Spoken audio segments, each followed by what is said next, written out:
bitta video olaman. Ayollar. Men ko'p ayollar bilan ishlayman. Meni oldimga ko'p ayollar keladi. Hammasini to'la muammosi bor. Bittasini qaynonasi bilan, bittasini ovsini bilan idealniy odam yo'q. Nima deb tushuntirsam bo'ladi. Hech kim mazza qilib yashamayapti. U blogerlarning hayotiga ishonmanglar.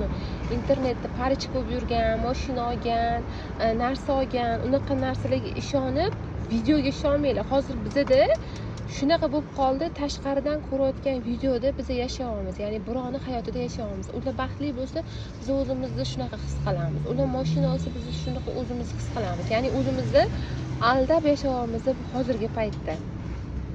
O'zingizni aldab umuman yashamang, umuman. Misol uchun farzandingiz o'zi bilan bo'lib ketadi. Hozir o'lgan odamlar 3 kundan keyin esdan chiqarishyapti. Farzandingiz o'zi bilan ovora bo'lib ketadi. Turmush o'rtog'ingiz o'zi bilan. O'zingiz uchun yashang. Ya'ni bu degani kayf qilib, har xil ishlar qilib yashang deyotganim yo'q. Nimaga bu dunyoga kelayotganingizni biling. Ya'ni biz sinov uchun keldikmi? Qabul qiling shu narsani. Bo'ldi, biz sinov uchun keldik.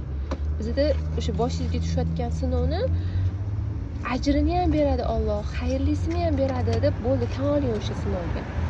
O'zingizni kuyib, pishirib, anti siqilib, yerchi qilib yashamang. O'zingiz uchun yashang. Ya'ni sinov kelyaptimi, xursand bo'lib yashang.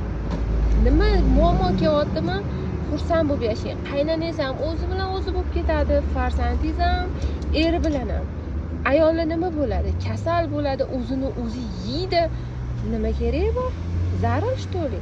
Internetda hayotda birovni hayotiga uchmanglar, birovni hayoti bilan umuman yashamanglar. O'zingizlarning hayotingiz bilan yashanglar. Birov baxtli bo'layotgan bo'lsa, sizlar o'zingizlar baxtli qilinglar. Avvalambor o'sha mashinasi, uyi joy boy, uyi hamma narsasi bor odam balki Allohning nazarida emasdir shu inson. Siz balki hech narsangiz yo'qdir. Siz Allohning nazaridasiz.